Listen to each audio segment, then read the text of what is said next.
Chinicheck na namin na wala kasing kuryente. Nag-trip na naman to, nagloko. Saksak na ibang Ayan na.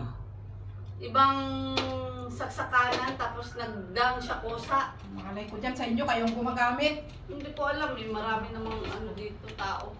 Nag-trip na naman yan. Oh. Ano ba problema yan? Imbes na masunog yun, di Lapag ba? mo dyan. Hindi, kasi May hawak ako. biglang Lagyan mo dyan. Pupunta, pero Lagyan mo hindi ko to alam dyan. kung anong problema yan.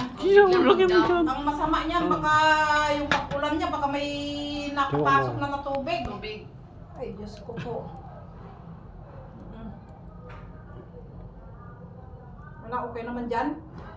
I-check ko lahat, hindi yung ano. Hindi po okay ha. Okay. Ayan na nga, nahiga na nga.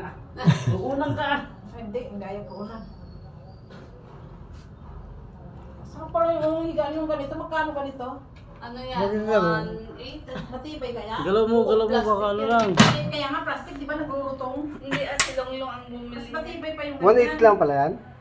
Pero mas mahal siguro yan. Suka. Kahit naman yun dahil anuhan. Pero malapad dito ah.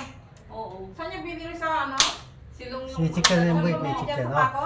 Check mo Oo, maigi. silong-long ang bumili. Ito mahaba to eh.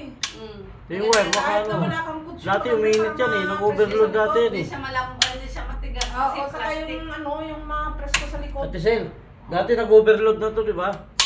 Yata, yung nawalan na naman sila. Yung uminit dati, ito yun eh. Oo. Nag-overload.